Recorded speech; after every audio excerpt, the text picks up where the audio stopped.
is here to stay, or so it would seem. ANC discussion documents suggest the party is in favour of keeping the legislation on our statute books. Floor crossing allows elected politicians to jump from one party to another without losing their seat.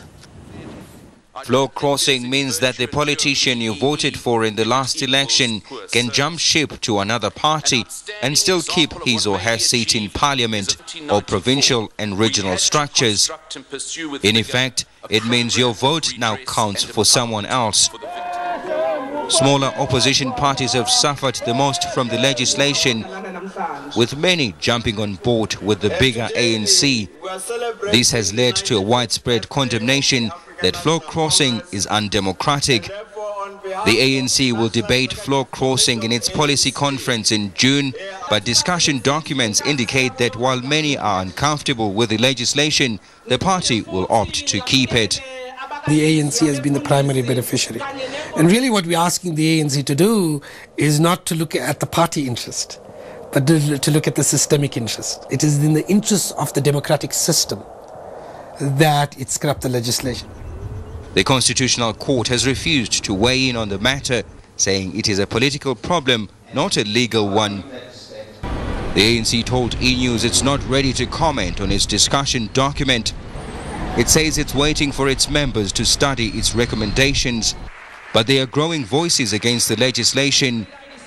The argument is, as long as floor crossing remains, the credibility of politicians will continue to be questionable. Macintosh and Zamante, E-News, Johannesburg. We are joined by E-News political analyst Justice Malala to discuss this issue. Evening, Justice. If floor crossing is so bad, why have we even had it in the first place? Well, it's political expedience at its very best, really, because in 1999, the National Party and the Democratic Party then were talking about basically aligning themselves together. They took the proposal to the ANC. The ANC didn't like it at all and said, you know, it's white people against black people now.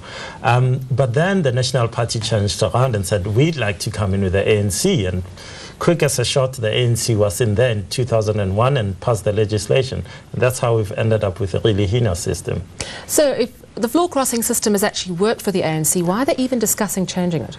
Well, I think, you know, there have been surveys which show that at least 66%, two-thirds of South African voters really find the system to disenfranchise them. So the ANC is thinking we need to talk about it. President Thabo Mbeki has said we need to talk about it. But quite frankly, if you look at it, the ANC is going through its own problems and might in the future split. And if it does split, then this kind of legislation would be, for one side of the ANC or the other, quite scary, because then people would jump across.